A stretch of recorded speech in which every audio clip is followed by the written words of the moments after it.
I bought a lot of Transformer figures in 2025. Some lived on my shelf for months, and some didn't even last a week before I lost interest. So this isn't a hype list. It's not sponsored, and it's definitely not based on price. This is my honest top 10, ranked by how much I actually enjoy owning these figures. Even if you don't collect Transformers, this list might surprise you, because a few of these break the rule of what a Transformers figures is supposed to be. Let's start from the bottom and work our way up. Starting at number 10, Killerbody Frenzy. This is a figures that look amazing on displays, but that's also where the problem starts. His look absolutely incredible, no question, but he doesn't line up with any established scales on the market. He's too big to stand next to 30 series, and also too big to scale with Yolopark or Threezero figures, and also doesn't follow the MPM proportion either. So while he's a visual knockout, he's definitely a figure that works best as a standalone display piece. He commands attention, but he won't integrate cleanly into a traditional lineup. Bronze, exceptionally accurate sculpt and shred from the 2007 movie. He also had premium paint, surface detailing that give him a high-end finish, LED features that easily elevate the display fashion, surprising articulation for a non-transforming release, and arguably the best Frenzy representation available today. Regarding the cons, he's not built to the level of Threezero or Yolopark, especially in material. He's non-transformable, which might bother some collectors, and he's also have a lightweight body which may feel less premium than its look. For those reasons, it didn't crack higher on the list, but it definitely earned a spot. At number 9, Study Series Q. This one means a lot to long-time fans, because we waited years for a proper version. Other than the elusive Dark Moon Deluxe, Q arrives with great screen accuracy from his lab coat style panels to his distinct face sculpt. It's accurate, it's expressive, and it finally captured the personality of this character. The accessories include movie-inspired tool, and he fits beautifully with the rest of the Dark Moon Autobot team. Hasbro finally gave this fallen hero a proper treatment. The vehicle mode is officially licensed by Mercedes-Benz and has even got the painted metal ring. This vehicle mode also scales perfectly with most 30 series figures. But the leg articulation is limited, and honestly, it's just not a design that everyone loves for a character like Wheeljack. It's a great figure, just not one I found myself reaching for constantly. Number 8, go to 33 The Last Night Barricade. This is a smaller, more affordable figures, and that matters. Within those limits, it does a lot right. Strong possibility, solid presence, and a red shell look. In terms of scale, this Barricade fits surprisingly well with both A Optician and the Last Night 30 series figures. He doesn't feel undersized, he doesn't feel bulky, he just feels right standing next to characters that he actually appears with. The stance, the proportion, and especially the silhouette rests as Barricade immediately. The vehicle mode is also solid, it's clean enough, rolls well, and still clearly reads as Barricade. I know the feet and shoulder aren't perfectly movie accurate, but I'll take articulation and posing freedom over static accuracy any day. It's not perfect, but it's fun, and that matters more than people admit. At number 7, we have the Oversized Rise of the Beast Eppling. So you're this planet's great warrior. This thing surprised me. This is the JK-15 Saint Monkey from Jinky. Following their earlier oversized release of 30 series Optimus Prime, the JK-05 Captain Gorilla. And just like that release, this new Eppling really shows how much care went into the scaling and design. At first glance, it's clear that Jinky perfectly replicates the overall design of 30 series Eppling. The proportion, molded details, and even the most paint application are carried over and almost identically from the official release. But the big difference here is the size, and honestly, this is the scale that makes Eppling feel truly accurate to his on-screen presence. In Rise of the Beast movie, Eppling was visibly larger than Optimus Prime, and his F-form was even massive enough to stand toe-to-toe with Skirt. This oversized version finally gives us a figure that represents the powers and pressure on the shelf. It's heavy, solid, and scaled incredibly well with official 30 series figures in F mode. It feels premium in hand, strong plastic, die-cast part, tight joints, and it's one of those figures where you immediately think, okay, this is way better than I expected. Now we get into controversial territory. At number 6, AMK Pro Series Soundwave. Quick clarification, this is a non-transformable model kit. Normally, that would be a deal breaker for me, but once I sampled this, I couldn't really put it down. It's heavy, cold to the touch, and covered in layered details and subtle battle weathering. And the graphic included here is massive, way bigger than I expected. This is a display's first interpretation of Soundwave, where transformation engineering is completely removed in favor of scope, articulation, and material quality. If you're looking for an art mode, this isn't it. But if you care about the presence on the shelf, this is very much worth a look. It doesn't scale perfectly with the most popular lines, and that's why it's not ranked any higher. But as an object, it's outstanding. At number 5, we have AMK Pro The Last Night Optimus RAM. This is one of the most beloved Optimus RAM designs ever, and it shows, even without transformation. The presence is insane.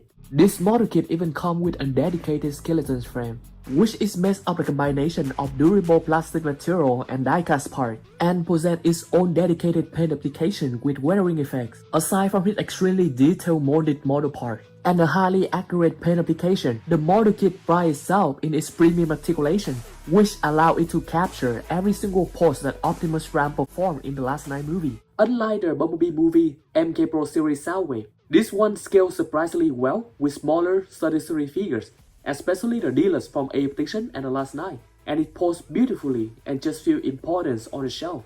If this design means anything to you, this figure truly delivers. Number 4. AMK Pro Revenge of Fallen Megatron. It's the future of our race not worth a single human life. This one is personal bias, and I'm not hiding it. This thing is heavy, sharp, and mean. It just feels like Bayverse Megatron stepped straight out of the forest battle scene.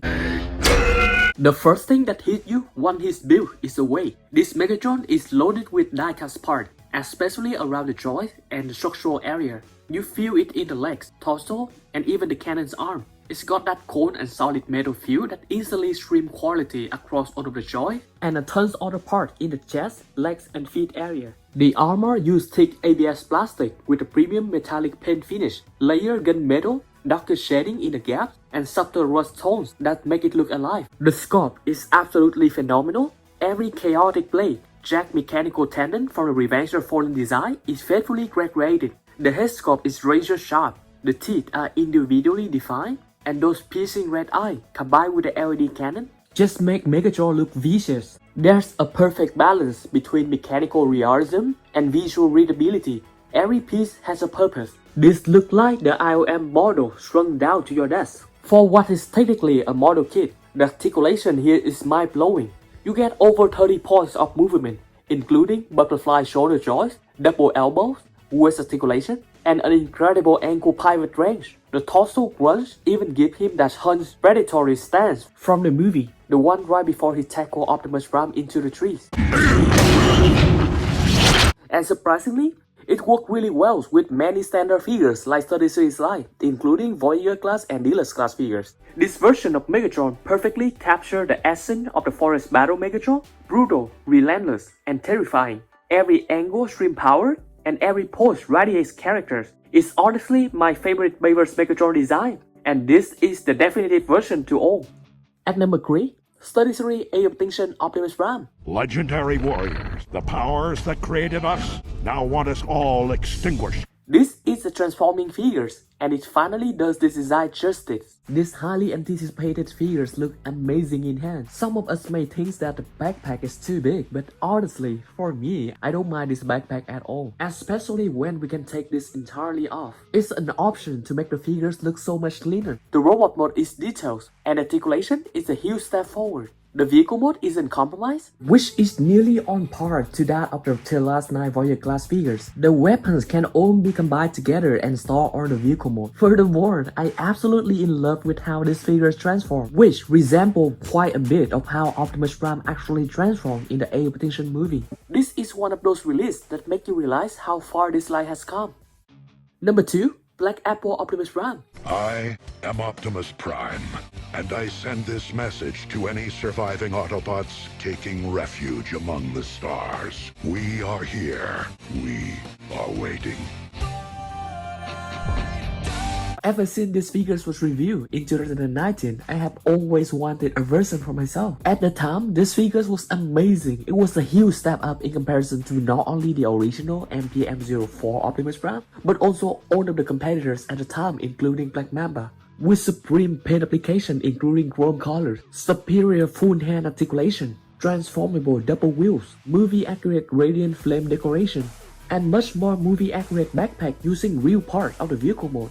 These figures not only look amazing on displays, but also is perfect for movie scene recreation. Despite not being 100% accurate to the movie, the proportion of the tunnel leader Optimus Prime is still really good and capture most of the detail from the CGI model. Considering that most of the robot parts that we're seeing here are actually made of vehicle parts, the designer from Takara Tomy and Black Apple definitely developed something amazing to be able to utilize all of those vehicle parts and not compromise the robot mode proportion too much. If you care about transformation accuracy, this is still the benchmark. And similar to the robot mode appearance, the vehicle mode of these figures is also amazing. It's the only transformable truck mode that actually have the two antennas in the front, a bunch of chrome parts, and transformable double rear wheels. It's complex, faithful, and incredibly satisfying to handle. Until newer competitors actually release, this remains the gold standard.